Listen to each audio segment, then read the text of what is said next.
الحمد لله الذي نحمده ونستعينه ونستغفره ونؤمن به ونتوكل عليه ونعوذ بالله في شرور أنفسنا ومن سيئات أعمالنا من يهد الله فلا مضل له ومن يضلل فلا هادي له. جسے اللہ ہدایت دے اسے کوئی گمراہ نہیں کر سکتا، اور جسے اللہ گمراہ کر دے اسے کوئی ہدایت نہیں دے سکتا. وَنَشْهَدُ لَا إِلَٰهَ إِلَّا اللَّهُ وَحْدَهُ لَا شَرِيكَ لَهُ وَأَشْهَدُ أَنَّ مُحَمَّدًا عَبْدُهُ وَرَسُولُهُ. أَمَّا بَعْدُ رَبِّ اشْرَحْ لِي صَدْرِي وَيَسِّرْ لِي أَمْرِي وَاحْلُلْ عُقْدَةً مِّن لِّسَانِي يَفْقَهُوا قَوْلِي وَاجْعَل لِّي وَزِيرًا مِّنْ أَهْلِي رَبِّ ارْحَمْهُمَا كَمَا رَبَّيَانِي صَغِيرًا. آمین یا رب العالمین. السلام علیکم ورحمۃ اللہ وبرکاتہ. اللہ تعالیٰ نے فرمایا، بے شک ہم نے قرآن کو نصیحت کے لیے آسان کر دیا ہے، تو ہے کوئی جو نصیحت حاصل کرے؟ قیامت کے دن قرآن پڑھنے والوں کا مقام بہت زیادہ بلند ہوگا. ہر آیت کے بدلے ان کا درجہ بلند کیا جائے گا. حضرت عبداللہ بن عمر کہتے ہیں، رسول اللہ صلی اللہ علیہ وآلہ وسلم نے فرمایا، صاحب قرآن سے کہا جائے گا پڑھتے جاؤ اور چڑھتے جاؤ، اور ویسے ہی ٹھہر ٹھہر کے قرآن پڑھو جیسے تم دنیا میں پڑھا کرتے تھے. ایسا قرآن پڑھنے والا بنائے کہ انشاءاللہ ہمارے بھی ایسے ہی درجات آخرت میں بلند ہوں انشاءاللہ تعالیٰ. اب ہمارا فرض کیا بنتا ہے قرآن سیکھنے کے بعد، سمجھنے کے بعد، کہ ہم اللہ تعالیٰ کے کلام کی دعوت آگے بھی پہنچائیں انشاءاللہ. مثال کے طور پر اللہ تعالیٰ نے قرآن میں مثال فرمائی جنات کی، کہ سورہ جن میں اللہ تعالیٰ نے فرمایا کہ تو کہہ دیجئے کہ ہم نے ایک عجیب قرآن سنا جو ہدایت کی طرف بلاتا ہے، تو ہم اس پر ایمان لے آئے. تو اشرف المخلوقات ہونے کی حیثیت سے ہم سب کا فرض یہ ہے کہ ہم سب بھی قرآن پر جس طرح ایمان لائے ہیں انشاءاللہ تعالیٰ ویسے ہی دوسروں کو دعوت دیں، تاکہ دوسرے لوگ بھی اس سے پورا فائدہ اٹھا سکیں. آج ہم انشاءاللہ تعالیٰ قرآن مجید کی پہلی مثال کے بارے میں جانیں گے. اچھا، پہلے یہ کہ ہم مثال پہلے پڑھ چکے ہیں، مگر آج ہم انہیں غور و فکر کے ساتھ پڑھیں گے، تفصیل کے ساتھ پڑھیں گے انشاءاللہ. ان کا مقصد کیا ہے اللہ تعالیٰ کا قرآن میں بتانے کا، یہ پڑھیں گے. یعنی ہزاروں سال پرانی باتیں اللہ تعالیٰ ہمیں کیوں بتا رہے ہیں، کیا مقصد ہے اللہ تعالیٰ کا، ہمیں کیا فائدے ہو سکتے ہیں، ہم کیا سبق لے سکتے ہیں، کیا نصیحت ہے ان میں ہمارے لیے چھپی ہوئی. انشاءاللہ ہم یہ باتیں جانیں گے. پڑھ تو ہم ہمیشہ ہی لیتے ہیں قرآن میں، مگر ہم یہ نہیں سوچ پاتے کہ ان میں ہم اپنے آپ کو کہاں ڈھونڈیں، ہمارے لیے کہاں نصیحت ہے. تو انشاءاللہ آج ہم اس پوائنٹ آف ویو سے ان آیات کو دیکھیں گے. کچھ لوگ جب قرآن پڑھتے ہیں تو کہتے ہیں کہ یہ تو پرانے وقتوں کی باتیں ہیں، بہت پرانی باتیں ہیں، مگر اللہ تعالیٰ نے جو ہے قرآن کو رہتی دنیا تک کے لیے رحمت، نصیحت اور رہنمائی بنا کے بھیجا ہے. تو اللہ تعالیٰ ہم سب کو توفیق عطا فرمائے کہ اس سے بہترین نصیحت اور بہترین رہنمائی حاصل کر سکیں انشاءاللہ. تو آج میری بہنوں ہم انشاءاللہ تعالیٰ قرآن کی پہلی مثال پڑھیں گے جو منافقین کے بارے میں سورہ البقرہ آیت نمبر 17 اور 18 میں اللہ تعالیٰ نے دی ہے. مگر ان مثال کو سمجھنے کے لیے دو مثالیں آج ہم کریں گے انشاءاللہ. ان کو سمجھنے کے لیے ہم تھوڑا بیک گراؤنڈ دیکھ لیتے ہیں، پیچھے کی تھوڑی سی آیات دیکھیں گے تاکہ پوری پکچر، پورا سیناریو ہمارے سامنے کلیئر ہو جائے کہ اللہ تعالیٰ یہ ایسے اللہ تعالیٰ نے ان کے بارے میں کیوں فرمایا. ان دو آیات میں 17 اور 18 میں اللہ تعالیٰ نے جو بات فرمائی وہ کیوں فرمائی، یہ دیکھنے کے لیے ہم پچھلی آیات دیکھیں گے انشاءاللہ. اور امثال القرآن سے مراد کیا ہے، یعنی یہ مثال بیان کیوں ہوتی ہے. جو حقائق ہے نا وہ آسان انداز میں سمجھانے کے اللہ تعالیٰ نے بیان کی ہیں یہ مثالیں، تاکہ آسان الفاظ میں ریلیٹ کر کے چیزوں کو ایک دوسرے سے ہمیں بتا رہے ہیں اللہ تعالیٰ، تاکہ ہم ہدایت حاصل کر سکیں، غور و فکر حاصل کر سکیں. اچھا، پہلے ہم دیکھتے ہیں کہ قرآن میں اللہ تعالیٰ نے شروع کی آیات میں 3 گروہوں کا ذکر کیا ہے. پہلا گروہ وہ ہے جو اللہ تعالیٰ نے جن کے بارے میں 4 آیتوں میں گفتگو کی ہے، وہ ہے مومنین کا گروہ، ایمان والوں کا گروہ. دوسرا گروہ وہ ہے جو کافروں کا ہے، اور ان کے بارے میں صرف 2 آیتیں نازل فرمائی ہیں. اور تیسرا گروہ وہ ہے جو ایمان اور کفر کے بیچ میں ہے، یعنی منافقین کا گروہ جو دراصل مومن نہیں ہے، کافر ہے. اللہ تعالیٰ نے ان کے بارے میں فرمایا، آیت نمبر 8 سے ہم دیکھتے ہیں انشاءاللہ تعالیٰ. اور لوگوں میں سے کچھ ایسے بھی ہیں جو کہتے ہیں کہ ہم اللہ تعالیٰ کے دن پر اور آخرت پر ایمان لائے، حالانکہ وہ مومن نہیں ہیں. وہ اللہ تعالیٰ کو دھوکہ دیتے ہیں، اور ان لوگوں کو بھی جو ایمان لائے اور نہیں وہ دھوکہ دیتے مگر اپنے ہی آپ کو، اور وہ اس کا شعور نہیں رکھتے. یہ کتنی افسوس کی بات ہے کہ اتنا بڑا گناہ کر رہے ہیں اور اس کا شعور بھی نہیں ہے انہیں، اس بات کا انہیں احساس نہیں ہے کہ وہ گناہ کر رہے ہیں. جب اس بات کا احساس نہیں ہوتا نا کہ انسان گناہ کر رہا ہے، تو وہ گناہ پہ گناہ کیے چلا جاتا ہے اور اسے احساس نہیں ہوتا، وہ توبہ کی طرف پلٹتا نہیں ہے. اس کو یہ نہیں ہوتا کہ میں غلطی کر رہا ہوں، اس کے دل میں ملال نہیں ہوتا جب اسے پتہ ہی نہیں ہے کہ میں غلطی کر رہا ہوں۔ تو اللہ تعالیٰ سے یہ امید ہے کہ ہم سب جب بھی غلطی کریں تو فوراً ہمارا نفس ہمیں بتائے کہ دیکھو تم غلط کر رہے ہو۔ یہ بھی بہت بڑی نعمت ہے اللہ تعالیٰ کی، جو اندر سے ہمیں ملامت کرتا ہے نا نفس، کہ دیکھو تم غلط کر رہے ہو، پلٹ آؤ، ابھی بھی وقت ہے پلٹ آؤ۔ بار بار انسان کا نفس یہ اسے یاد دلاتا ہے، مگر جب انسان اپنے نفس کی سننا چھوڑ دیتا ہے نا تو وہ نفس اسے بتانا بھی چھوڑ دیتا ہے۔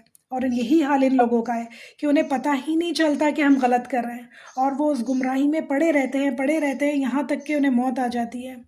پھر آگے اللہ تعالیٰ فرما رہے ہیں ان کے دلوں کی حالت یہ ہے کہ ان کے دلوں میں بیماری ہے، یعنی نفاق کی بیماری ہے، تو اللہ تعالیٰ نے ان کے مرض کو اور زیادہ کر دیا، اور ان کے لیے دردناک عذاب ان کا ٹھکانہ ہے۔ اللہم لا جعلنا منہم۔ جب ان سے کہا جاتا ہے کہ زمین میں فساد نہ کرو تو وہ کہتے ہیں ہم تو اصلاح کرنے والے ہیں، حالانکہ وہی فساد کرنے والے ہیں۔ اللہ ایسے لوگوں میں ہمیں کبھی شامل نہ فرمائے جو سمجھتے ہیں کہ ہم اصلاح کر رہے ہیں۔ ہم دیکھتے ہیں کہ بہت سارے لوگ ایسے ہوتے ہیں، کبھی کبھی ہم بھی ایسے ہی کرتے ہیں کہ بحث و مباحثے میں پڑ جاتے ہیں دین کے معاملے میں کہ شاید ہم اصلاح کرنے والے ہیں، حالانکہ یہ فساد کا معاملہ ہوتا ہے۔ تو ہم سب کو اللہ تعالیٰ توفیق دے کہ ہم سب کو پیشنس دے کہ ہم امن قائم کرنے والوں میں ہوں، فساد کرنے والوں میں نہیں ہوں انشاءاللہ۔ پھر فرما رہے ہیں جب ان سے کہا جاتا ہے کہ ایمان لاؤ جیسے لوگ ایمان لائے تو کہتے ہیں کیا ہم ایمان لائیں جیسے بے وقوف لوگ ایمان لائیں؟ خبردار، وہ خود ہی بے وقوف ہیں مگر وہ جانتے نہیں ہیں۔ تو گویا ایمان لانے والے ان کی نظر میں بے وقوف ہیں۔ وہ ایسا انہیں کیوں لگتا ہے؟ کیونکہ کوئی بتا سکتا ہے کہ ایسا انہیں کیوں لگتا ہے کہ ایمان لانے والے بے وقوف لوگ ہیں؟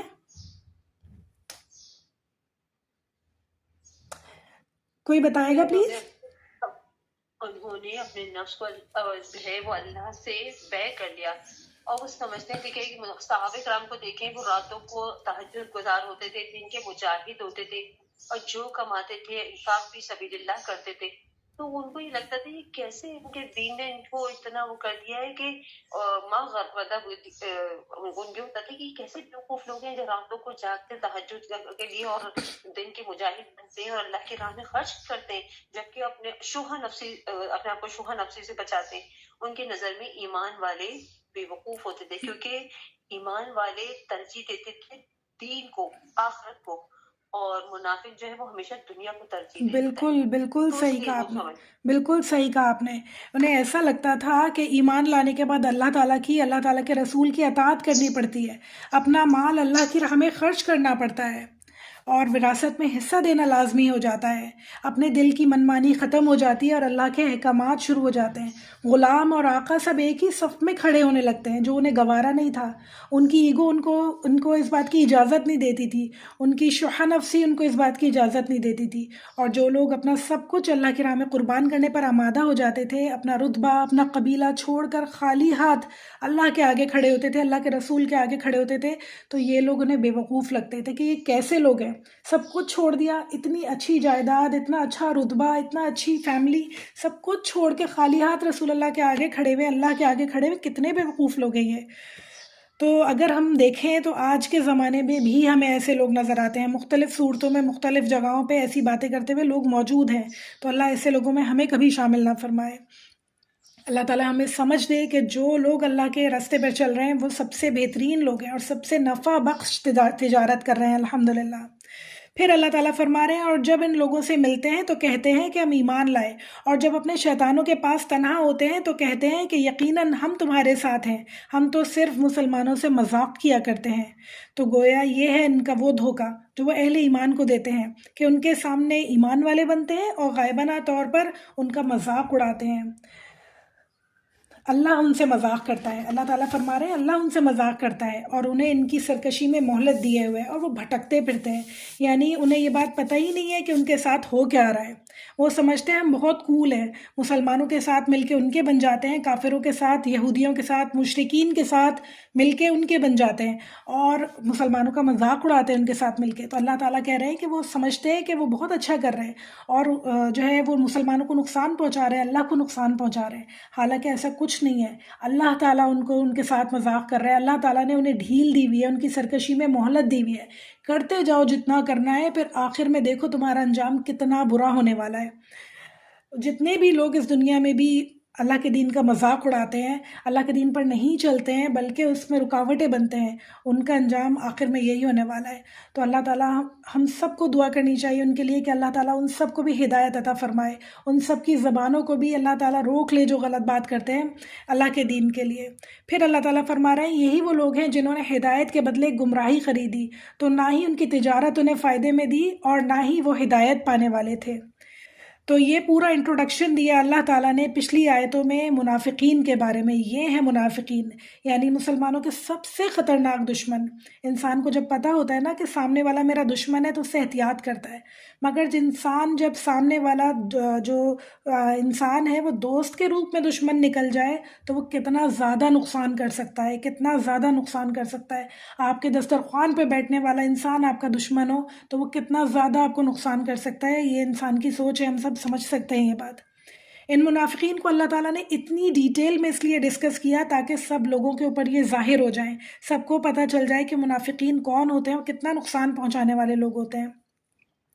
اب اللہ تعالیٰ انہیں 2 آیتوں میں، مزید 2 آیتوں میں آگے مثال بیان کر کے ان کی پوری جو سچویشن ہے وہ کلیئر کر رہے ہیں کہ اللہ تعالیٰ نے ان کے ساتھ کیا کیا ہے۔ تو اللہ تعالیٰ آگے فرما رہے ہیں بسم اللہ الرحمن الرحیم، مثلهم كمثل الذي استوقد نارا فلما أضاءت ما حوله ذهب الله بنورهم وتركهم في ظلمات لا يبصرون صم بكم عمي فهم لا يرجعون اللهم لا جعلنا منهم۔ اللہ ایسے لوگوں میں ہمیں کبھی شامل نہ فرمائے۔ اللہ تعالیٰ فرما رہے ہیں پھر جب آگ نے ان کے ماحول کو روشن کر دیا تو اللہ نے ان کا نور چھین لیا اور انہیں اندھیروں میں چھوڑ دیا۔ وہ دیکھ نہیں پاتے، وہ گونگے ہیں، بہرے ہیں، اندھے ہیں، بس وہ نہیں لوٹیں گے۔ عبداللہ بن مسعود فرماتے ہیں آپ صلی اللہ علیہ وسلم جب مدینہ تشریف لائے تو بہت سے لوگ ابتدا میں مسلمان ہو گئے، لیکن پھر جلد ہی وہ منافق ہو گئے۔ ان کی مثال اس شخص کی سی ہے جو اندھیرے میں تھا، روشنی جلائی، اپنی زندگی میں یعنی ہدایت اور ایمان لے آیا، فائدے مند چیزوں میں اور نقصان دہ چیزوں میں فرق اس نے واضح کر لیا کہ کس چیز میں خیر ہے اور کس چیز میں شر ہے۔ پھر اچانک وہ روشنی جاتی رہی، ختم ہو گئی اور وہ واپس اندھیروں میں چلا گیا۔ یعنی منافقین گمراہی کے اندھیروں سے نکل کر روشنی میں آئے، حلال اور حرام کو پہچانا، پھر واپس کفر میں مبتلا ہو گئے۔ اچھا، نون فا قاف نفق کا روٹ ورڈ ہے، تو آپ اس کو یاد رکھیں کہ اس کا معنی ہے زمین میں موجود سرنگ جو کسی دوسری جگہ نکلتی ہو۔ ایک قول یہ ہے کہ ان منافقین کا نام منافقین اس لیے رکھا گیا کہ جنگلی چوہے کی مثال ان سے دی ہے کہ ایک طرف سے خفیہ رستہ بناتے ہیں جو لوگوں سے چھپا ہوا ہوتا ہے۔ جنگلی چوہا اپنے خفیہ رستے سے داخل ہوتا ہے، اس کے علاوہ اس نے ایک ظاہری رستہ بھی بنایا ہوا ہوتا ہے جسے وہ اس وقت یوز کرتا ہے جب لوگوں نے اسے دیکھ رہے ہوتے ہیں، وہ ظاہری رستے سے نکلتا ہے، اور جب خطرہ اسے محسوس ہوتا ہے تو وہ خفیہ رستے سے نکل جاتا ہے۔ ایک سرنگ کی طرح زمین میں 2 رستوں والی اس نے جگہ بنائی ہوتی ہے، ایک ظاہری اور ایک خفیہ۔ مشکل آنے پہ خفیہ رستے سے نکلتا ہے، ورنہ عام طور پہ ظاہری رستے سے وہ نکلتا ہے باہر۔ تو اس لیے اور اندر ہی اندر وہ سازشیں کر رہا ہوتا ہے۔ یہ منافقین کی مثال دے رہی ہوں۔ اسی طرح منافقین اندر ہی اندر سازشوں کا جال پھیلا رہے ہوتے ہیں۔ جب وہ دیکھتے ہیں مشکل ہے دین میں تو خفیہ رستے سے نکل جاتے ہیں، ورنہ وہ ظاہری رستہ استعمال کرتے ہیں۔ اللہ تعالیٰ ہم سب کو توفیق دے کہ ہم دین کے معاملے میں کوئی چور رستہ اختیار نہ کریں، کوئی چور رستہ نہ ڈھونڈیں۔ اللہ نے جیسا حکم دیا ہے اسی طرح ہم انشاءاللہ تعالیٰ دین پر عمل کریں۔ اللہ تعالیٰ نے نور اور ہدایت ہماری زندگیوں میں دی ہے، وہ ہمیشہ اللہ تعالیٰ ہمارے ساتھ رکھے انشاءاللہ تعالیٰ۔ آپ صلی اللہ علیہ وآلہ وسلم جب تہجد کے لیے کھڑے ہوتے تھے تو یہ دعا پڑھا کرتے تھے، اللہم لک الحمد انت نور السماوات والارض ومن فیہم۔ اے اللہ تیرے لیے سب تعریفیں ہیں، تو آسمانوں اور زمین میں جو کچھ موجود ہے تمام مخلوق کا نور ہے۔ اللہ تعالیٰ نور ہے، اللہ کی شریعت نور ہے۔ اللہ تعالیٰ فرماتے ہیں کہ اللہ اپنے دوستوں کو اندھیروں سے نکال کر نور کی طرف لے جاتا ہے، اور جنہوں نے کفر کیا ان کے دوست طاغوت ہیں، وہ انہیں روشنی سے نکال کر اندھیروں میں لے جاتے ہیں۔ کفر اللہ کا، اللہ کے رسول کا، اس کی کتاب کا، آخرت کا، یعنی ایسی چیز ہے جس کے بعد ہدایت گم ہو جاتی ہے، کبھی نہیں ملتی۔ اللہ تعالیٰ نے ایسا کیوں کیا منافقین کے ساتھ کہ ان کا نور ہی چھین لیا، ان سے ہدایت ہی چھین لی؟ یہ سب وجوہات ہیں جو پچھلی آیت میں اللہ تعالیٰ نے ہمیں بتائی ہیں کہ یہ لوگ دھوکے باز تھے، کبھی بھی دل سے انہوں نے ایمان قبول نہیں کیا، مسلمانوں سے فائدہ اٹھانے کے لیے ایمان والوں میں شامل ہو جاتے تھے۔ جہاں جہاد کی بات آتی، جیسا کہ ہم نے دیکھا غزوہ احد میں رسول اللہ صلی اللہ علیہ وآلہ وسلم سے ناراض ہو کے آدھے رستے سے عبداللہ بن ابی جو منافقین کا سردار تھا وہ واپس چلا گیا، اور کتنی زیادہ نقصان ہوا مسلمانوں کو اس کے جانے کی وجہ سے، اور یعنی میدان جنگ تک بھی نہیں گئے اور آدھے راستے سے ہی واپس چلے گئے۔ اسی طرح ہم قرآن میں سورہ نور میں واقع افک پڑھتے ہیں، یعنی جھوٹا واقعہ، جھوٹی بات کے نام سے یہ جانا جاتا ہے۔ اللہ تعالیٰ نے بتایا ہے کتنا خوفناک الزام لگایا حضرت عائشہ رضی اللہ تعالیٰ عنہ پہ منافقین نے، اور اللہ تعالیٰ نے سورہ نور میں ان کی پاکیزگی بیان فرمائی ان آیتوں کے ذریعے سے۔ یعنی ان لوگوں نے ہمیشہ رسول اللہ صلی اللہ علیہ وسلم کے گھر والوں پہ یعنی تمام مسلمانوں کے لیے چالیں چلی، مدینہ میں فساد پھیلاتے تھے، اور جب ان سے کہا جاتا تھا کہ فساد مت پھیلاؤ تو وہ کہتے تھے ہم تو اصلاح کرنے والے ہیں۔ یہ ہم اپنا بھی رویہ دیکھتے ہیں کہ ہم کہتے ہیں ہم اصلاح کرنے والے ہیں، حالانکہ ہم اللہ نہ کرے فساد کرنے والوں میں کبھی نہ شامل ہوں انشاءاللہ۔ اب ہمیں یہاں یہ غور کرنا ہوگا کہ ہم اپنی زندگیوں کا جائزہ لیں کہ ہم کہاں موجود ہیں۔ یہ پوری مثالیں بتانے کا جو مقصد میرے اللہ کا ہے وہ یہ ہے کہ ہم اپنے اوپر چیک رکھیں کہ ہم اس میں موجود تو نہیں ہیں، کہیں ہم وہ کام تو نہیں کرتے جو یہ منافق لوگ کیا کرتے تھے، کیونکہ یہ اتنی خوفناک چیز ہے کہ انسان کو پتہ بھی نہیں چلتا کہ وہ کہاں غلط ہے، کہ وہ اللہ تعالیٰ کی طرف پلٹے اور اللہ تعالیٰ سے توبہ کرے، انسان کو پتہ بھی نہیں چلتا۔ تو ہم اپنے اوپر غور و فکر کریں گے انشاءاللہ۔ یہ غور و فکر کرنا ہے کہ ہم کہیں کسی کی عزت اور کردار پہ الزام تو نہیں لگاتے، بدگمان تو نہیں ہوتے دوسرے مسلمان بہنوں بھائیوں سے، افواہوں کو روکنے والے ہیں ہم یا پھیلانے والے ہیں، اپنی زبان سے دوسروں کو فتنے میں ڈالنے والے ہیں یا فتنے کو ختم کرنے والے ہیں۔ ہماری عزت جس طرح ہمیں پیاری ہے اس طرح ہم دوسروں کی عزت کا خیال رکھنے والے ہیں یا نہیں؟ اگر ہم سچے مسلمان ہیں تو ساری صفات ہمارے اندر موجود ہونی چاہیے انشاءاللہ تعالی۔ ہم سب کو اپنے اندر یہ صفات پیدا کرنی ہوں گی انشاءاللہ، اگر ہمیں کہیں تھوڑی بہت کمی کوتاہی نظر آتی ہے۔ ایمان سے زبان سے نہیں بلکہ دل سے ضروری ہونا چاہیے۔ سچ کو جان کر بھی نہ ماننا انسان کو ہدایت سے محروم کر دیتا ہے۔ اللہ تعالیٰ کی دی ہوئی نعمتیں یعنی عقل، کان، آنکھیں حق کو سمجھنے، حق کو سیکھنے کے لیے استعمال کرنی ضروری ہے۔ یہ شکر کا ایک طریقہ ہے جو اللہ تعالیٰ نے نعمتیں ہمیں دی ہیں نا، آنکھیں، کان، ناک، یہ زندگی، اس کا شکر کا بہترین طریقہ یہ ہے کہ ان تمام نعمتوں کو اللہ کے راستے پہ استعمال کیا جائے، ان تمام نعمتوں کا فائدہ اٹھایا جائے اللہ تعالیٰ کے دین پر چل کے انشاءاللہ۔ تو یہ شکر کا بہترین طریقہ ہے۔ نفاق انسان کو اندھیروں میں لے جاتا ہے جبکہ اخلاص روشنی کی طرف جاتا ہے۔ ہم میں سے کون اندھیروں میں جانا چاہتا ہے؟ کتنے خوفناک، کتنے بھیانک اندھیرے ہوتے ہیں، اور یہ اندھیرے کس چیز کے ہیں؟ یہ اندھیرے ہیں گمراہی کے، یہ اندھیرے ہیں نفاق کے، یہ اندھیرے ہیں شرک کے۔ اللہ تعالیٰ ان تمام اندھیروں سے ہمیں محفوظ رکھے انشاءاللہ، اور ہمیشہ روشنی میں رکھے، ہمیشہ جگمگاتے ہوئے نور میں اللہ تعالیٰ ہمیں رکھے انشاءاللہ تعالیٰ۔ دل کو اخلاص اور سچائی کے ساتھ ہمیشہ صاف ستھرا رکھنا ضروری ہے، جبھی یہ نور دل میں اترتا ہے، جبھی یہ نور جو ہے ہمارے اندر اثر دکھاتا ہے انشاءاللہ۔ تو انشاءاللہ تعالیٰ میری بہنوں ہم سب یہ خیال رکھیں گے، پوری کوشش کریں گے کہ اپنا یہ اندر تمام عادتیں جو بری ہیں انہیں نکال دیں اور اچھی عادتیں پیدا کریں انشاءاللہ تعالیٰ۔ کسی کے بارے میں سنی سنائی بات پر کبھی نہ یقین کریں، نہ اسے کبھی آگے پھیلائیں۔ دوستوں کے بارے میں یا دوسرے مسلمانوں کے بارے میں ہمیشہ اچھا گمان رکھیں، کسی کا مذاق نہیں اڑائیں گے ہم آج کے بعد انشاءاللہ، کسی پر الزام نہیں لگائیں گے، ہمیشہ سچ بولیں گے، دوسروں کی عزت کی حفاظت کریں گے انشاءاللہ تعالیٰ۔ رسول اللہ صلی اللہ علیہ وآلہ وسلم کی عزت کی حفاظت تو اللہ تعالیٰ نے سورہ نور میں فرما دی، مگر جو لوگ بھی کسی کے اوپر بہتان لگاتے ہیں نا، ان کا انجام عبداللہ بن ابی جیسا ہونا ہے آخرت میں۔ تو ہم اگر یہ چاہتے ہیں کہ اس منافق کا نام جو بہت ہی سردار ہے منافقین کا، اس کے ساتھ اللہ نہ کرے کہ ہمارا نام جڑے، تو ہم کبھی بھی کسی کے اوپر بہتان نہ لگائیں، کبھی کسی کا مذاق نہ اڑائیں، کبھی کسی کے ساتھ ہم جھوٹ نہ بولیں۔ اللہ تعالیٰ نے ان منافقین کی حالت ایسے گروہ کے ساتھ تشبیہ دی ہے جو اندھیری رات میں کسی جنگل وغیرہ میں کھو گئے ہوں۔ ایک شخص نے حرارت کے لیے روشنی جلائی، آگ جلائی، پھر آگ خوب روشن ہو گئی، اس کے بعد بجھ گئی، اب وہ اندھیروں میں بیٹھے ہیں اور کئی اندھیرے جمع ہو گئے ہیں اور آگ صرف حرارت کے لیے باقی رہ گئی ہے اور کچھ بھی نہیں. یہاں اللہ تعالیٰ نے ورڈ یوز کیا ہے ظلمات، یعنی اندھیرے، اور ظلمات جمع ہے یعنی لیئرز اندھیروں کی، ایک کے بعد ایک اندھیرا. جب ایک اندھیرا ہوتا ہے نا تو تھوڑی دیر بعد انسان کو کچھ ریفلیکشنز نظر آنے شروع ہو جاتے ہیں، کچھ شیڈوز نظر آنے شروع ہو جاتے ہیں، آنکھیں تھوڑی یوز ٹو ہو جاتی ہیں اور کچھ نہ کچھ دکھنے لگتا ہے. یعنی تھوڑی بہت ہدایت تو باقی ہو نا، مگر ایسا نہیں ہے. ان کے اوپر لیئرز ہیں اندھیروں کی، ایک اندھیرے کے بعد ایک اندھیرا. کس چیز کا؟ شرک کا، دوسرا نفاق کا، تیسرا گمراہی کا. ہر چیز کے لیئرز اندھیروں کی ان کے اوپر ہیں اور انہیں کبھی کچھ نظر نہیں آئے گا. یعنی اللہ تعالیٰ کہہ رہے ہیں ان کی حالت ایسی ہے کہ یہ مکمل طور پہ اندھے ہیں، انہیں کبھی ہدایت نہیں ملے گی. ان کے دلوں پہ پردہ پڑ چکا ہے، ان کے دلوں پہ غلاف چڑھ چکے ہیں، یہ کبھی ہدایت یافتہ لوگوں میں شامل نہیں ہوں گے. جو کوالٹیز ہم نے ان کی پڑھی ہیں، جو خرابیاں ہم نے ان کی پڑھی ہیں، ہم سب کو بہنوں بہت اطمینان سے بیٹھ کے اپنے اندر چیک کرنی ہوں گی کہ یہ ہمارے اندر نہیں ہونی چاہیے.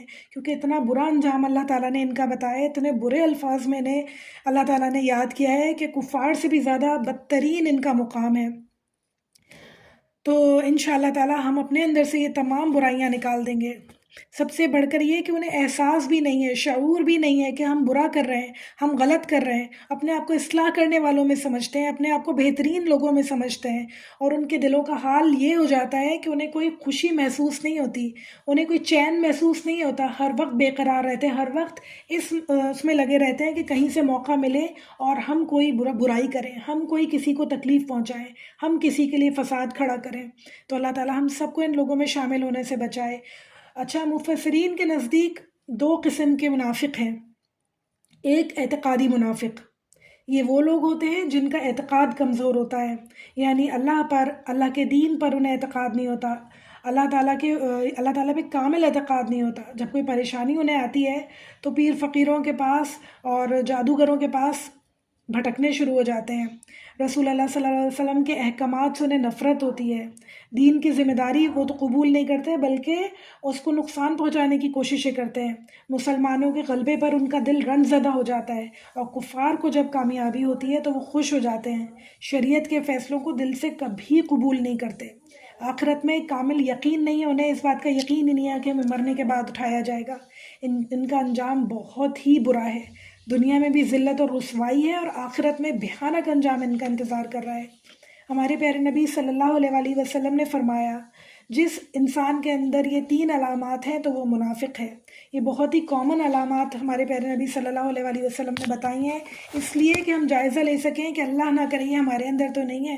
نمبر 1، جب وہ اس کے پاس امانت رکھوائی جائے تو وہ خیانت کرتا ہے. امانت صرف مال کی نہیں ہوتی، راز کی بھی ہوتی ہے، باتوں کی بھی ہوتی ہے، اور بھی بہت طرح کی امانتیں ہو سکتی ہیں. اور جب وہ بولتا ہے تو بات کرے تو جھوٹ بولتا ہے. اور جھوٹ بولنے کی عادت تو خواتین کے اندر ویسے ہی بہت ہوتی ہے. تھوڑی چھوٹے سے فائدے کے لیے جھوٹ بولتے ہیں، چھوٹے سے نقصان بچنے کے لیے جھوٹ بولتے ہیں. اللہ تعالیٰ ہم سب کو سچ بولنے کی توفیق عطا فرمائے، چاہے جتنا بھی بڑا نقصان ہو رہا ہو ہم سچ بولیں. انشاءاللہ ہم کبھی جھوٹ نہیں بولیں گے. جب وہ وعدہ کرتے ہیں تو وعدہ خلافی کرتے ہیں. اللہ تعالیٰ ہم سب کو ان سب صفات سے محفوظ رکھے انشاءاللہ. صحیح بخاری کی یہ حدیث ہے. اور پھر دوسری قسم ہے عملی منافقین کی، یعنی عمل میں کمی کرتے ہیں. دل چاہتا ہے تو نماز پڑھتے ہیں ورنہ تو نہیں پڑھتے، دل چاہا تو قرآن پڑھا ورنہ نہیں پڑھا. ان شارٹ ان کی اطاعت میں کمی ہوتی ہے. اطاعت اس طرح نہیں کر پاتے جس طرح کے حق ہے اللہ تعالیٰ کا، اللہ کے رسول کا، اللہ کے دین کا اطاعت کرنے کا. انشاءاللہ اپنے مرضی ان کی زیادہ، اپنے دل کی مرضی ان کی زیادہ چلتی ہے اللہ کی مرضی کے آگے. اکثر مسلمان ہم دیکھتے ہیں کہ عملی منافق ہوتے ہیں. اب ہمیں اپنے اعمال پہ پھر زیادہ دوبارہ سے چیک کرنا ہوگا کہ اللہ نہ کرے کہ کہیں ہم عملی منافقوں میں تو شامل نہیں ہیں.